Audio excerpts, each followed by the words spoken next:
पति पूजिका कुमारी की कहानी। जब बुद्ध जेतवन मठ में ठहरे हुए थे तब यह धम्मपद उन्होंने पति पूजिका कुमारी के संदर्भ में कहा। पति पूजिका कुमारी सावतथी में रहने वाली महिला थी। वह 16 साल के उम्र में ब्याही थी और उसके 4 बेटे थे।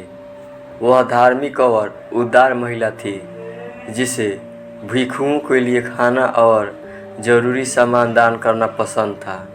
वह अक्सर मठ जाती और परिसर साफ करती, बर्तन और मिट्टी के घड़े पानी से भरती और दूसरे काम भी करती।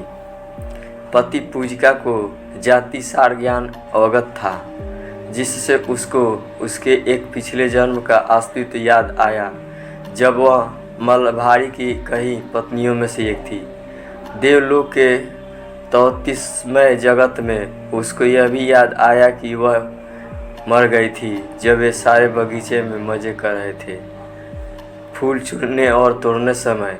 तब वह जब भी भिक्षुओं को शिक्षा देती है या कोई भी अच्छा काम करती है, वह प्रार्थना करती है कि वो फिर से तिमसा जगह में पैदा होकर मलभारी की पत्नी बने, जो उसका पिछला पति था। एक दिन पति पूजिका बीमार पड़ी और उसी शाम मर गई। जिस तरह उसने उत्साह से मनोकामना की थी, वह तब तिमसा जगह में पैदा हुई और मलभारी की पत्नी बनी। पृथ्वी के 100 साल तो तिस्मा पर केवल एक दिन के बराबर हैं। मलभारी और उसकी बीवियां बगीचे में ही थे और उनको पति पूजिका की याद में भी नहीं सताई। जब वह उनसे सबसे शामिल हुई, मलभारी ने पूछा कि वह पूरे सुबह कहाँ थी। तब उसने कहा कि वह मर गई थी और उसका जन्म पृथ्वी पर हुआ था। उसका विवाह एक आदमी के साथ हुआ था और उसे 4 बेटे भी हुए। वह मर गई और फिर से तिस्मा जगत में पैदा हुई। जब भिक्षु को पता चला कि पति पूजिका मर गई तो वह शोक से व्यथित हुए।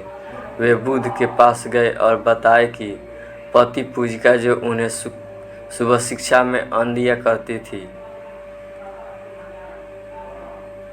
वह शाम को मर गई। उन्होंने बुद्ध को कहा, संजीवों का जीवन बहुत संक्षिप्त है और वे काम वासनाओं में तृप्त होने से पहले मृत्यु की चपेट में आ जाते हैं। तब बुद्ध ने यह धम्मपद कहा, जिस तरह कोई फूल चुनता और तोड़ता है, मनुष्य जिसका मन काम वासनाओं से लिप्त है और उससे अतृप्त है, वह मृत्यु से संचालित होता है।